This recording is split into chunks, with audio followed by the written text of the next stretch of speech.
from Basshole Studios in Hollywood, California. You're listening to I'm an Asshole with Doug Bass. We've all been one, so let's talk about it. Now, here's your host, Doug Bass. He's an asshole, sir. He's an asshole. Hey assholes, welcome to I'm an Asshole. My name's Doug Bass. Thanks for tuning in to the podcast today. Wow, I'm excited. Today's guest is actor, comedian Scott Krinsky. You know Scott from the hit TV show on NBC, Chuck. He's best known for playing the role of Jeff Barnes on that show. We all know Scott Krinsky. He's been acting forever. He does stand-up comedy, everything. He does everything. So I'm excited to have him on. Make sure you follow our show on Clubhouse. We are on Clubhouse right now in the Comedy Podcast Club. So if you aren't a member of the Comedy Podcast Club, make sure you hit the little green button and become a member so you can check out all this great comedy podcasting stuff. Here's Scott. Scott, what's up, man? Hey. How are you? How are you? You see yourself on the monitor and everything? Yeah. Scott is taking it. We are doing a live video feed of this as well on YouTube and Facebook Live. So if you want to check out the video, you can always go over there as well. How you been, man? I'm good. Yeah? Yeah, man. Can you just hold it a little closer to the mic? There you go. Yeah, can you? How's that? That's good. That's good. Yeah. Now you sound like a deep. No, I sound like Now you sound like you're in the studio. I got my yeah. DJ voice. You got your DJ voice on. Yeah, I Yeah. like that. Yeah. Yeah. So how you been, man? What's going on? I haven't I'm seen you in good. a while. You know, just weathering the pandemic. Yeah. Uh, I mean, a lot of people don't know. So Scott and I were next door neighbors for like eight years or something like I that. can't believe it's that long. It's been a long time. Yeah, yeah. We won't say where. We won't say where. No, we're not going to give out. We're not going to give out Scott's address. That way, people, fans, come and hound him and stuff. So yeah. I mean, have you been? So we all know you from NBC's Yeah. show Chuck. And how many seasons did that run? That ran 5 seasons. 5 seasons. That's a good run. Yeah, it was a good run. Yeah. I mean, Yeah. I mean, barely. great show. Thanks. Great show. Everyone always when I always say like, oh yeah, Scott Krinsky. They're like, oh Chuck, I love Chuck, love Chuck. You know, and wasn't there talk of that like coming back at some point? Like there was all those like Well, rumors it was and stuff. like, since we've finished our 5 seasons. yeah. Yeah, but I think there's rumors like that with every show now. Yeah, I know. And I probably will be the last to know. Yeah, I know. The actors are always the last to know. I feel like it's or like certain actors. they call you up and it's certain like, actors are the last to know. right? You want to be a part of this? Oh, sure. Yeah, yes. but I think these days anything's possible. Right. You know, I can say that I know nothing about anything. Right. and Well, that's the thing. I mean, especially with like, I'm trying to see if this Instagram Live's working. I don't think it's working. Anyway, I'm trying to think like, because I know all these shows do come back, and there's like a life, after cancellation or whatever, end of series now, and like you never know. It's like maybe something will come back in a few years. It's like now that there's Netflix and Amazon streaming and all these things, people want to see these shows come back because they love the characters. A fan wants to know why Zach Levy. Is that my pronouncing? Zachary, yeah. Zachary, yeah. He was Chuck. Yeah, he's Chuck, yeah. Chuck. Why he didn't get you in the Shazam movies? Or the Shazam movie. Because we worked together for 5 years on Chuck. Yeah, you should automatically be in every people project that he think does now, because right? you work with someone. I know, that yeah. You're gonna. I know, yeah. It's always more reason that you'll never work with them on anything else, Right. Because you work with them for 5 It's years. like we, on the TV show. we did that. Yeah, all right. Yeah. Yeah, exactly. But So it's funny because I grew up watching Shazam the TV. Yeah. Did you? I mean, I wasn't You were younger. I wasn't so familiar with it, but when it finally came out, when it came out, like I was like, oh, I'm not a big like comic book person, Yeah. but I know like the main, Batman, Superman. I know the big ones, Spider-Man. But then when Marvel Universe started coming out, I was like, oh, all these characters I'm not aware of, or Shazam, DC. and there was Universe, yeah. ISIS, ISIS, yeah. which for Yeah. obvious reasons Yeah. they're probably not going to do an ISIS. No, movie. yeah. I mean, unless they change the name or whatever. Yeah, yeah. But Shazam was good. I liked Yeah, Shazam. I yeah, thought that yeah, I thought that was great. well done. That was one of the better ones in the DC universe that was done properly. I would say. I guess. Yeah. Now you were also in the movie Tangerine. Yeah. Which was kind of like a big deal when it came out. It was Sundance, right? Yeah, I went to this Yeah. big deal at Sundance. Yeah. That was a great movie. Yeah. Yeah, thank you. I mean, again, who knew? Yeah, so that was like something where just another audition as an actor came No, in. Did you work with the director before? Did he No, know you? I hadn't worked with the director. I was a big fan of the director, Sean Baker, and because I always, I'm a big fan of indie films, and I knew of his films, and particularly I had recently watched Starlet, which was one of his films. Right. And it's so funny because I watched that film, and then it was like a month later that I got a call from this producer friend that I had met at a festival, and who we had hit it off, and he was like, I want to work with you someday. Yeah. Put you in something I'm working on. And he calls me, it was around Christmas, New Year's, in between Christmas and New Year's, and he's like, I got this new film I'm producing. He'd already worked with the director, Sean Baker, right. And he said, there's a great part for you. I pitched you to the director and sent him your stuff, and he wants to talk to you. Yeah. And I talked to him, and he sent me, what script there was, because a lot of some of it was sort of improvised or kind of based off of an outline. And I think that happened like on a Tuesday. Yeah. And I was shooting the film on Sunday. That's awesome. So that's and it wasn't that was a film that was shot on iPhone, is that correct? Yeah. Yeah. First film shot on an iPhone. The whole thing was shot on iPhone. Feature film, right. That pop, yeah, I guess legit feature film. And that was always interesting to me, because I think a lot of people went to go see that when they heard it was like shot entirely on an iPhone. A lot of people went to go see it for that reason. Also, I thought, and I was like, that's an interesting, it's a great film, and it's like then people were like filmmakers were like, oh wow, I got to go see this thing. And it was iPhone 5 at the time, right? So and that's think about how long ago was that? Yeah, like how many iPhones what you're doing ago? now with your phone. Right. I just got the iPhone 12. Yeah, and it's like they did that with the 5, right?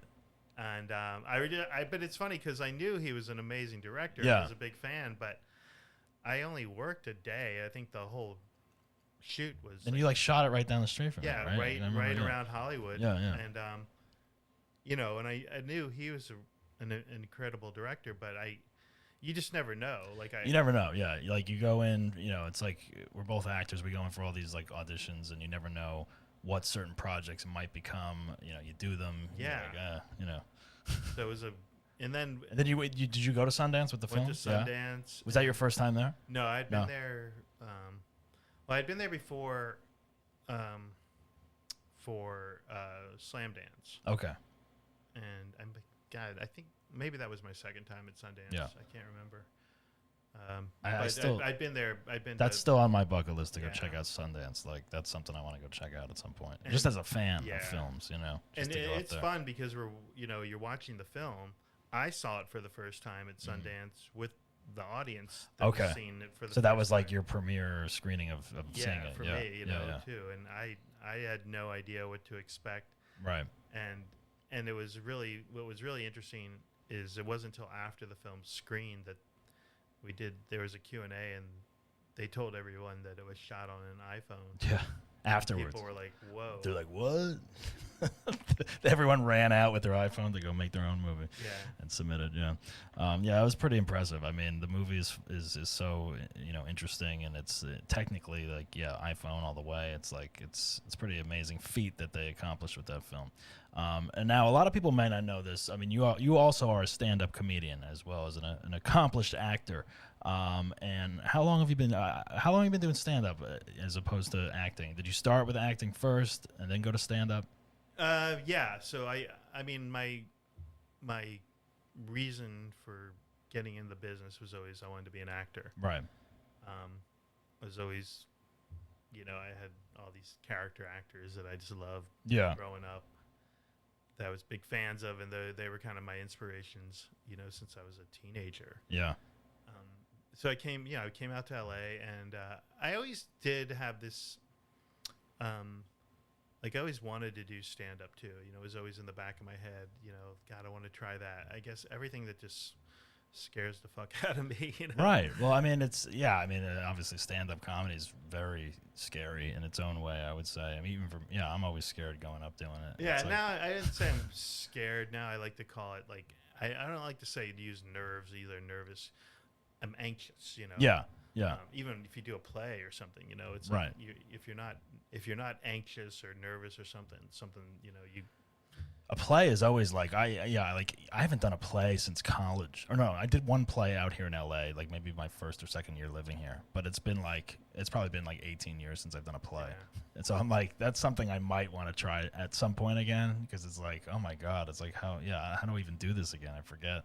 But I did so I was out here doing, you know, I was doing a lot of plays with this little fun theater company, Right. Group of friends in the 90s, and then we kind of disbanded, and I was also doing the Groundlings, which I know you did Yep, that program, and I went through a good portion of the Groundlings program, learned a lot there, and then my time ended there with that program, and my theater company was kind of disbanding. That we had done a lot of stuff together in the 90s, and so it was kind of the perfect time around 2000 that I think this is the time to start doing stand-up, because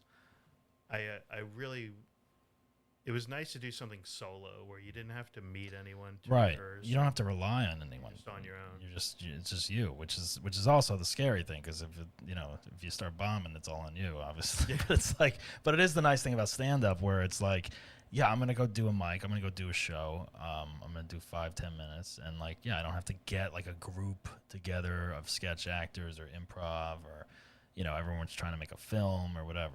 It's just go out and do it, which is the nice part about stand-up, I would say.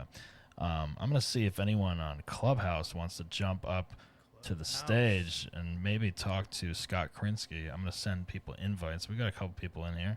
I don't know if they're gonna be shy or if they're gonna speak. I don't know. We'll see. We invited them up. I don't know if they're gonna jump up or not. But if anyone has a question for Scott, feel free to raise your hand or jump up on stage here. That's all. That's all I'm saying. I'm putting it out there. I'm putting it out there. In Clubhouse. Yeah. And we also have a phone number. If anyone's watching on YouTube or Facebook, they can call in and speak to Scott on Google Voice. So there you go, folks. That's what it is. So this is the Asshole Show, Scott. I'm an Asshole, it's called, obviously. It's right behind your head. You can see it there on the monitor. So this is where people come in and they talk about a time in their life that they may have been an a-hole. It can be an isolated incident. It can be a chunk of time in your life. Maybe you're one now and you're dealing with it. Maybe someone thinks you're one and you're not. All those kind of things. So is there a specific story that you'd like to share with the audience today? All of the above. All of the above. Well, I mean, yeah, it's. I always like when someone thinks you're an asshole, and they've never met you. Right, yeah. You hear from like, in the comedy world too, Well, yeah, I mean, comedians are like notorious assholes. A lot of them. Your friends like that guy, man, he was ragging on you, and I'm like, what? Like, I never even met him. Yeah, I like his comedy. What is he? Yeah, but someone. What's his problem with me? What did I do? They always have something to say. It's like they always got to throw their 2 cents in. A comedian, I would say. It's like because they're trying to either do a joke or get one up on someone and whatnot. So yeah, it's. I mean, I keep my arm's length at certain comedians. I'm always like, all right, I got to deal with this first. Yeah, with your insecurities. Especially when you start running shows, like live shows and stuff. It's like, oh my God. But yeah, I mean, so I've done some asshole. It sounds like you have a lot on your mind. No, speaking of assholes, you can't even pick one out. No, speaking of assholes, okay, this is kind of a funny story. All right. I'm trying to think like of a funny asshole story, Right. and then I was like literally thinking of the word asshole, and I was thinking, there have been times where I've maybe been in the CVS or the grocery store, right, where I've just like let one rip in an aisle. Just let one let it rip. rip, and then All right, like, we have kind of wait. we have wait a sound effect for that. I have to use it because I programmed it. All right, so you let.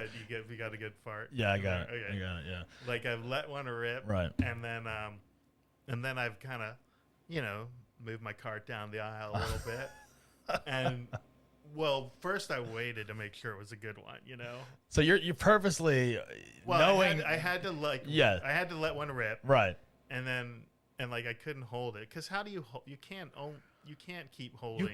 You can't always hold it. No, I mean yes, but like there's times where like I've been like I'm like, oh my god, I have like really bad gas, and it's like, and it smells, and it's like, so what I did, so what I did, it's funny. So now if you ever see me in the grocery store, yeah. So I let it rip, and then I moved down the aisle, and I love to watch like who gets offended or who gets a no, whiff.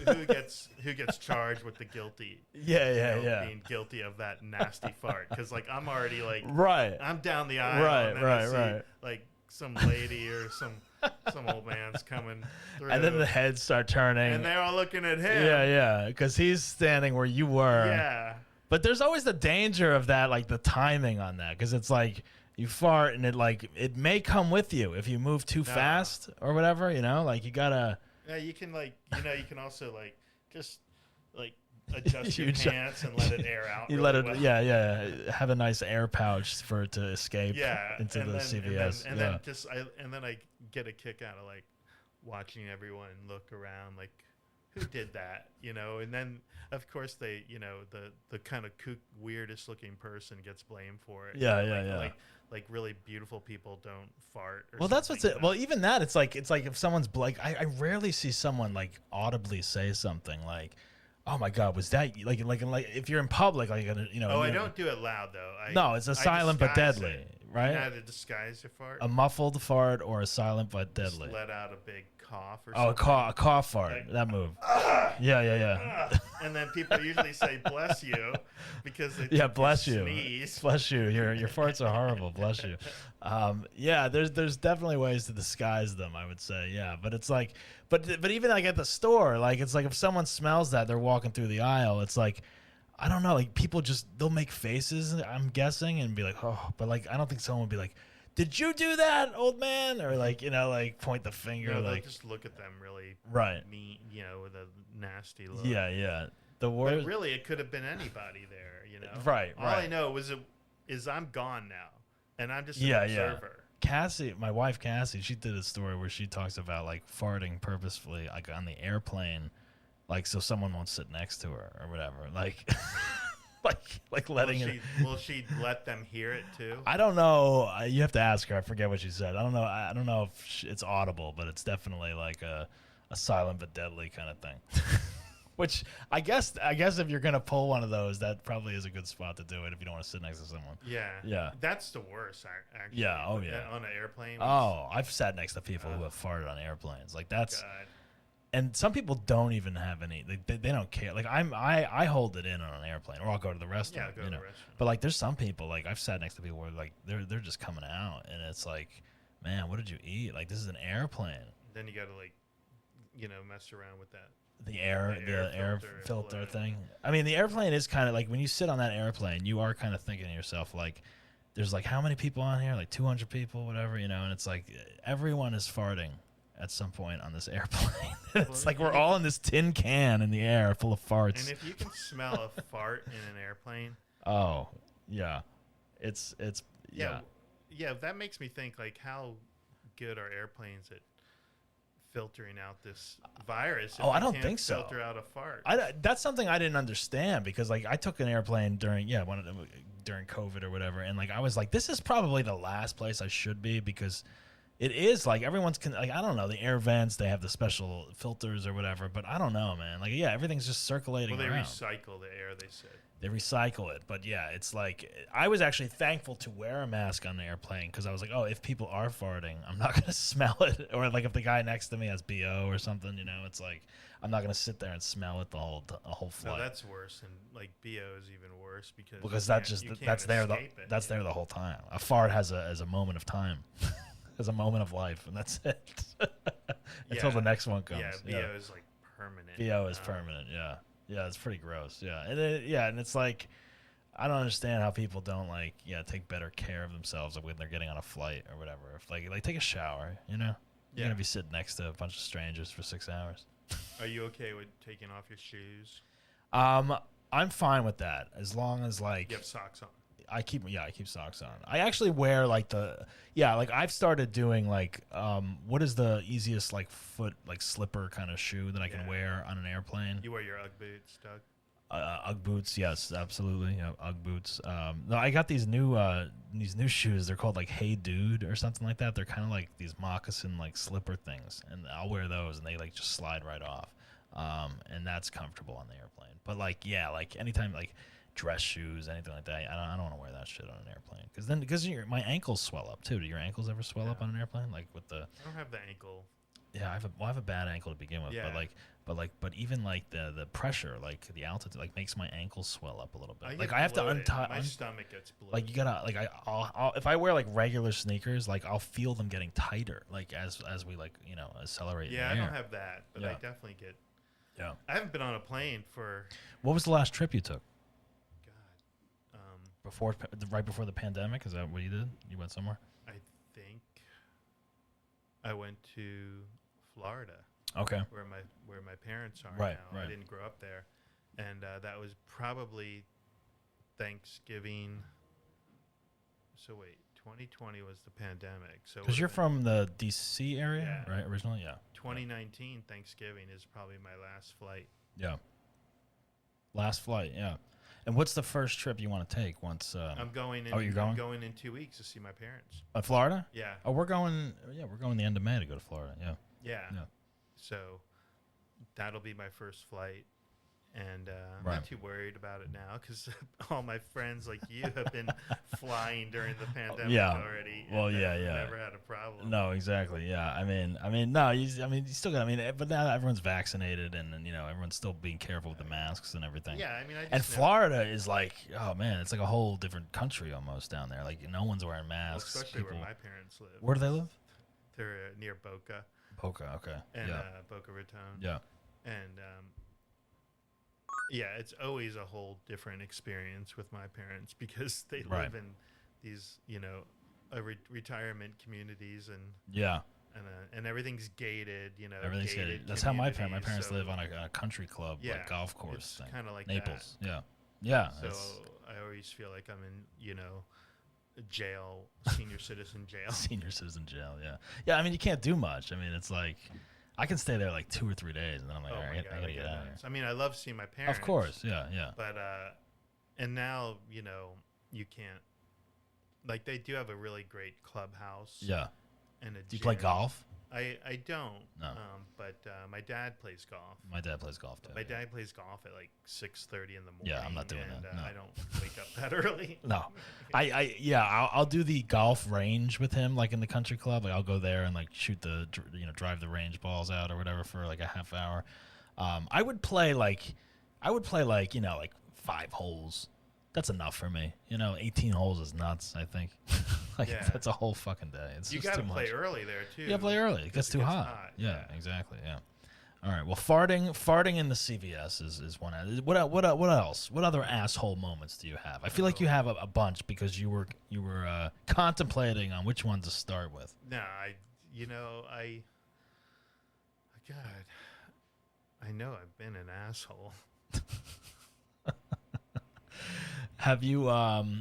What about when you were a kid? What kind of kid were you growing up?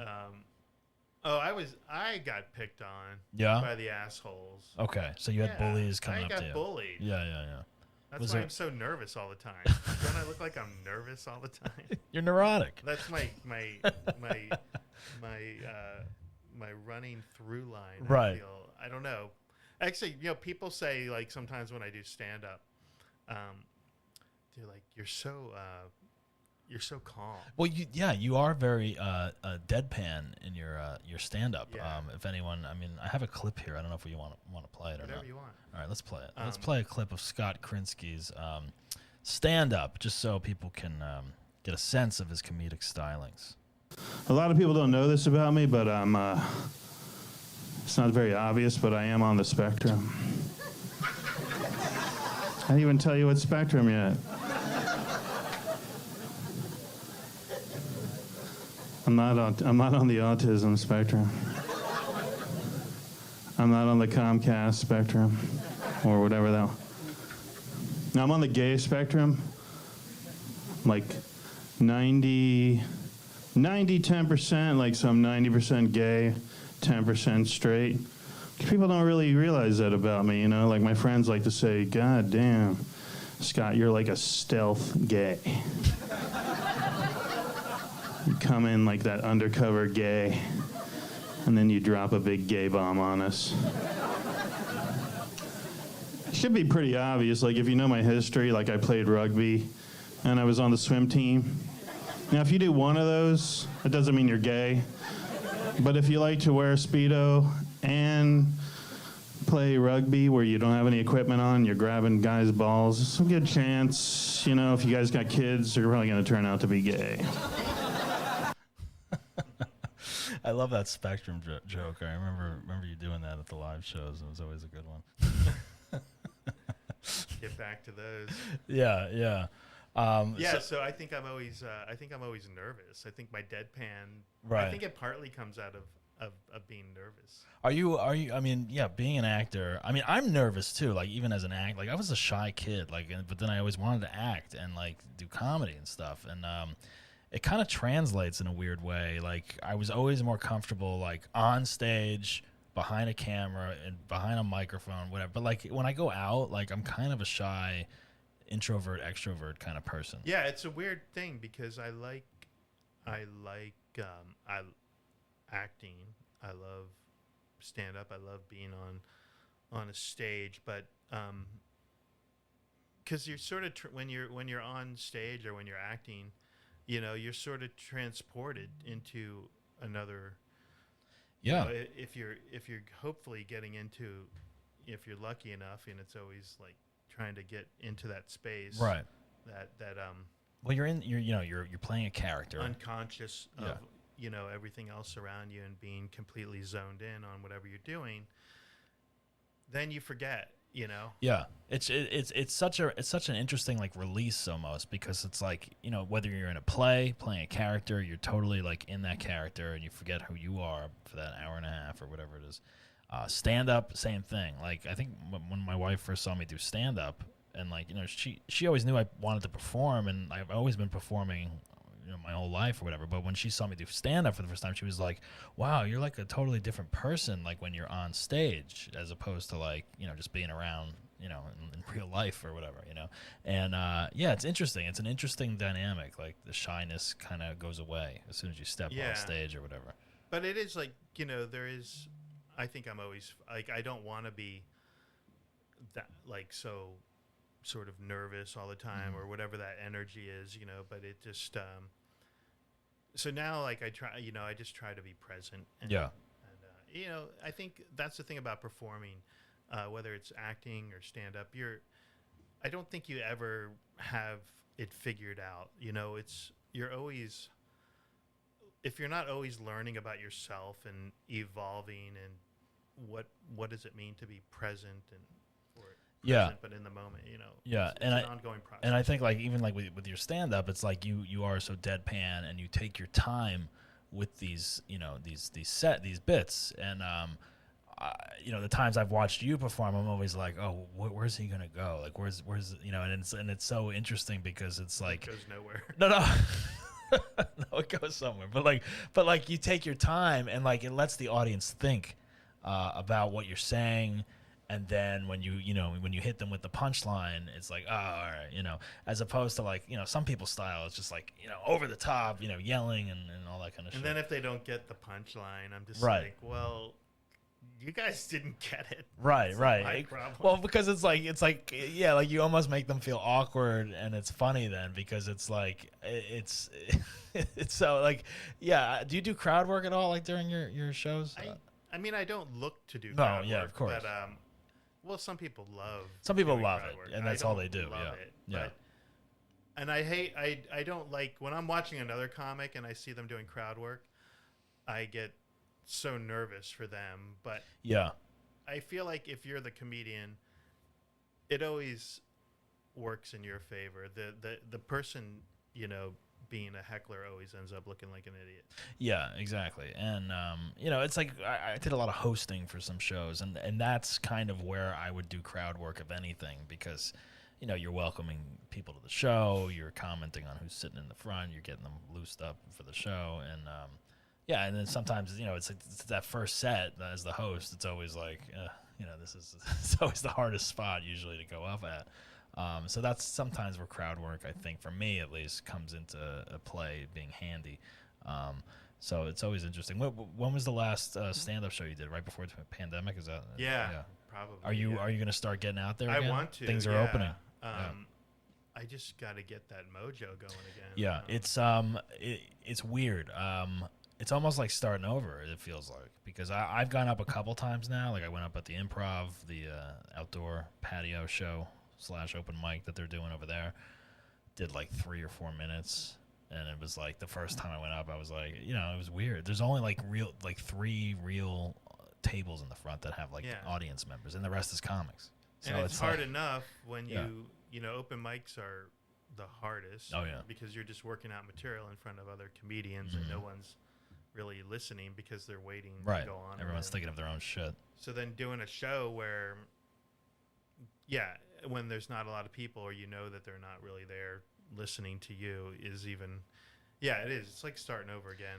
It's weird. It's like and like I've been writing some new stuff and everything, but then I would like just go back to the old stuff. Like, let me just remember how to do this. Like, let me just say these old jokes out loud, or like see what works and get used to it again. Yeah, like I've seen my clip there, and I haven't done that bit, you know. Right. I mean, I'd have to. And the other thing is like people, like a lot of people have like, you know, COVID material now, or pandemic kind of stuff, and it's like, all right, like how much pandemic material we're gonna have with all the comics coming out of this, you know, situation. And I get it, we've all been through it, but it's not over yet. No, it's not over, but it's like we all. It is over depending on where you live. Yeah, depending on where you live. Yeah, if you're vaccinated, it's either over because you're dead. Yeah, exactly. Yeah. So I mean, that's the interesting thing about it, because it's like, you know, I got to remember how to do these jokes in front of real people, and you know, I don't know. It's gonna be weird. It's like we're starting live shows. We're doing a show tomorrow at the Comedy Chateau in North Hollywood. We're gonna be doing a weekly show there, so that'll be like the first, you know, re-entrance, I guess, to the live comedy show. So I don't know. It's going to be an interesting time, and getting audience out. Like, I don't know who's comfortable coming out to these shows. Yeah, is everyone?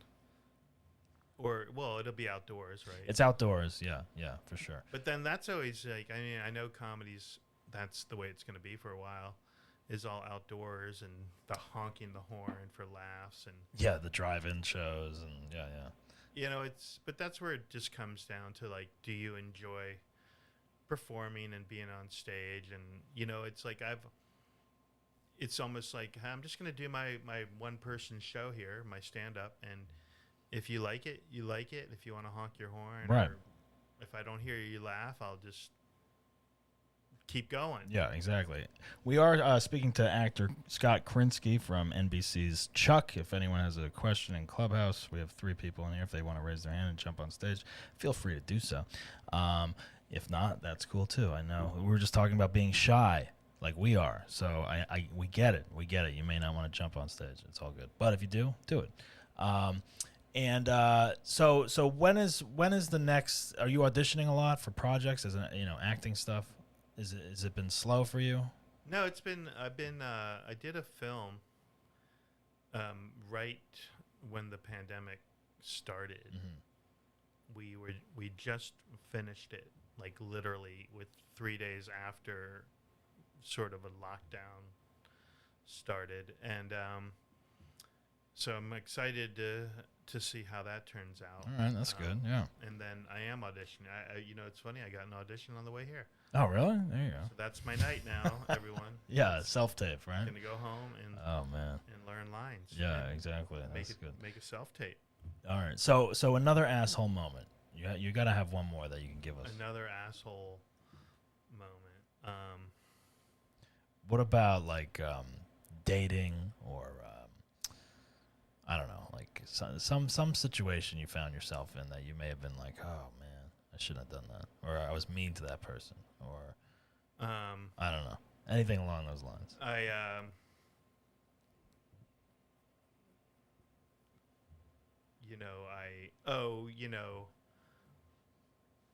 might have like you're at a date and they go to the bathroom and you look at their wallet or phone if they left it on the table. So someone leaves their wallet, they go to the bathroom. You go through their wallet. You've done that before. That's pretty funny. Or tasted their food, like this is a first date, or any date, or any friend, any they friend went to the bathroom, yeah. and I ate some of their food. You ate some of their food, stuff like that while they went. Do you tell them when they come back out? No, you just I try to make it look like I didn't, It's like, what? Didn't I have a half of steak here? No, that was the size it was when it came. No, I didn't eat that much, did I? I just moved the mashed potatoes a little bit. So right. Oh, yeah, you just blend it in. Took a bite out of it. What about going through someone's wallet? So that's interesting. So, because if I think, if I went through someone's, like a purse or something like that, I don't know. I think that would be, like, if she found out, I don't know. I'm just curious, what people have in there. Like what credit cards they carry or... just weird stuff,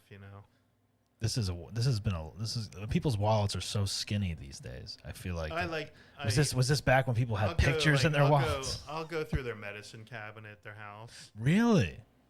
That's interesting. I think I've done that before. See what pills are taken. Yeah.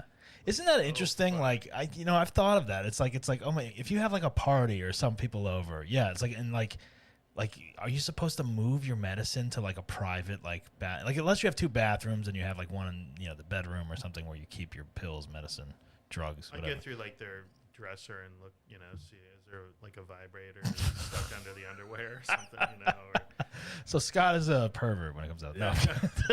No, I'm nosy. Nosy is curious. And it's not I don't want to judge them. No. I'm just so if you like open their drawer and there's like sex toys and a vibrator and some thongs or crotches, no, I'd have more respect for them, Yeah. Okay, good for them. But then every time you see them, you're like, oh yeah, like they got this vibrator thing, it's double-sided vibrator, whatever. Like, that's a nice little that's a nice little tidbit for you to have, like when you see them, it's like, I got one on you, That's pretty funny, and it's like you think about that. It's like we have people at our place all the time, and I'm always like, man, I should put some shit away. It's like, there's times I'll like leave like my wallet out on the fucking counter or like laugh. And it's like, it's like I know my friends, but it's just like, oh yeah, I should put some stuff away. You never know. But you never know who's snooping I would around. Never steal from anyone. No. That I'm more just kind of you kind of want to look like through curious. Like right now you're looking in this room and you see all these cabinets and you want to know what's in there. Like if you left this room right now, I'd probably you'd go through everything. Like, what's Doug got all these cabinets? What is in there? Yeah. Yeah, I mean that is kind of fun. I mean, yeah, we are curious what other people have for sure, and it's like, it's like, or when you have people over, it's like, everyone's in the living room or the dining room, or the kitchen. It's like, there's rooms of the house, the apartment that are like off limits for guests. Oh, one time I cooked this meal, and I remember I took it out of the oven and it all fell on the floor. And what was it? It was fish. You had a bunch of guests over? Yeah, I had a few friends over, and I didn't have time to cook it again, so I was like, well, it's hot. It's gonna, all the heat from it is gonna kill all the bacterial. So you just replated it? Replated it. Did you wash it off? No, you can't. It was already cooked. It was already cooked. Take all the spices. But luckily, my place is really clean. It's really clean, very clean. Yeah. Yeah, I'm pretty neurotic. Yeah. That's the thing. Is like I go out for these characters that are like crazy and disheveled, guys. And the thing is, I grew up in I'm Jewish. My mother, obsessive, crazy, Jewish mother, right? And so our house was spotless, and I am like that. Like I'm very neurotic. Yeah, you keep a clean house. I keep a clean house. Yeah. I'm good hygiene. You know, Right. Even though I don't like, that's not like what people would think from characters that I've played. Mm-hmm. But so it's just funny. It's funny. It's funny. Now, do you have any like super fans? Have you gone to any of these like conventions where like people like Chuck convention or like TV convention? Like I don't know. Well, I went to Comic-Con. Comic-Con. Okay, yeah. Some other cons over the years. I went to Europe once. Okay. I did this thing in Germany with somebody from Star Trek, and I met some people dressed in my Buy More uniform, what I would wear as your character. Like kind of like you'd see the Geek Squad at Best Buy. What I wore for my character. Yeah, and that's always fun. That's kind of cool. Yeah. Have you had any crazy fan situation, like some weird people hitting you up, finding you, anything like that? Well, I remember like when I first started the show, I wasn't, I had never. This was like the biggest thing for me in the beginning, and I remember I wasn't used to being recognized. Mm-hmm. So I remember I'd go to the bank or something, and I'd see someone like staring at me. I was like, and I get really flattered, like thinking, "Oh man, I'm getting checked out." Yeah. And then I started realizing, like, oh no, they just know me from the show. They know you from the they show, don't think Chuck. I'm hot or anything. Yeah. That's got to be an interesting thing to like especially when that show was on and started becoming a big hit. It's like, people slowly start like, acknowledging, recognizing you on the street, all that stuff. It's like I had someone today like message me like, oh my God, Scott Krinsky's going to be on the show. Like, tell him I said hello. I'm like, okay, yeah, I will. It's like, so they say hello. Hey. Yeah. But, it's still interesting with streaming and everything is people find, I mean, I'm catching up on old shows that I never saw. Right. And people are finding Chuck for a new life for Chuck. Yeah. And nobody, younger kids, whatever age that is, teenagers, people in their early 20s, I don't know. They don't think about necessarily when this show is made. Right. You have to think they're home browsing their Netflix or browsing Hulu or Amazon, and it they pops just up. Find a show that sounds interesting to them. Mm-hmm. They're not really thinking about, oh, is this new? Is this old? They just know that they haven't seen it. They haven't seen it. So sometimes people message me as if we're still filming. Right. They have no idea. They have no idea that show ended in 2012. Right, unless they if they pull out their iPad and do some research. Yeah. So that's what's kind of cool about streaming. Like, think about all the people that you hear that are like watching The Office for the first time. That's been the interesting thing about the pandemic. It's like, I've known people that are like, watching The Sopranos for the first time, like The Office, like all these Seinfeld, all these old shows, and they're like, I've never seen it, and like I'm guilty of that too, because it's like there's so many shows and material now to watch. It's like now's a good time to catch up on it if you have nothing else to do or whatever, So, I mean, a new life for Chuck and for all these kind of shows. Yeah. I remember someone like I was in Boston once, and somebody like came up to me and was like asked me if I wanted to do like. I forget, it was like smoke some weed and something else, like which I would do that, but it was something else, and he was like, I don't know, it was just some other drug. Yeah. All right. Yeah, I'm just gonna walk with you to your apartment right now. Sounds safe. Yeah. Like, yeah. Yeah, I mean, you got to be careful. You never know. Like, there's it's like I've had some people message me like on Instagram just from this podcast. Like, I don't know them, and it's like, there's been some weird messages that have come in, and I'm like, oh, that's all right. Especially with Instagram now, it's like anyone could just message you and hit you up for whatever. So it's like, it is a weird time where people can directly talk to you, being a fan or whatever. Where back in the day, that wasn't a thing. So yeah, it's nice. I mean, it's nice too. Sometimes it is nice, depending on what day you get me. Right. If I'm going to bed and right. fall asleep, I'll answer people. Right. Yeah. Exactly. I mean, living next to you for 8 years. I mean, you were always in a good mood. I know that. In the morning when fans here, and it's 5 in the afternoon in Senegal. Right. Exactly. Well, Scott, you really put yourself out there today on the Asshole Show. We learned a lot about you. We learned that you may fart in a CVS and disguise it, walk away and disguise it so someone else gets blamed for it, and then secretly enjoy that result from far away. So if you see Scott in a CVS and recognize him from Chuck, smell a fart. Yeah, don't approach him, or maybe wait a minute and then and then approach him for a selfie or whatever. So beware. We're warning you now. We're giving out secrets of Scott Krinsky today. We also learned that you may go through someone's wallet or purse if you go out to dinner with them. If you have Scott over to your home for a gathering, be sure to put your pills and the medicines in a drawer locked somewhere, because Scott may be curious. Wait, Doug, am I an asshole? No. You're curious. You are. Yeah. You want to know. You want to know what's behind that closet, like we all do. I get it. And then we also learned that if Scott invites you over for dinner, you may be eating food that was on the floor at one point, because he's got Butterfingers over here. Yeah, but no, Scott is not an asshole, but he was at certain moments, I would say. So the way we end this show is by stating your name and saying that you're an asshole. So, Scott, the floor is yours. I'm Scott Krinsky, and I'm an asshole. There you go, folks. Scott Krinsky, and he's an asshole, but he came on the show today and he redeemed himself so he can go in peace. Scott, thank you for coming on to I'm an Asshole. I appreciate you coming into the studio and doing this. Make sure you check out Scott on his Instagram at Scott_Krinsky. Make sure you watch Chuck. It's streaming everywhere now. What, Netflix, Amazon? I don't know where it is. It's on one of the services that you pay for, and we know you have them all. So just look for Chuck. Check out the movie Tangerine. It's a great film.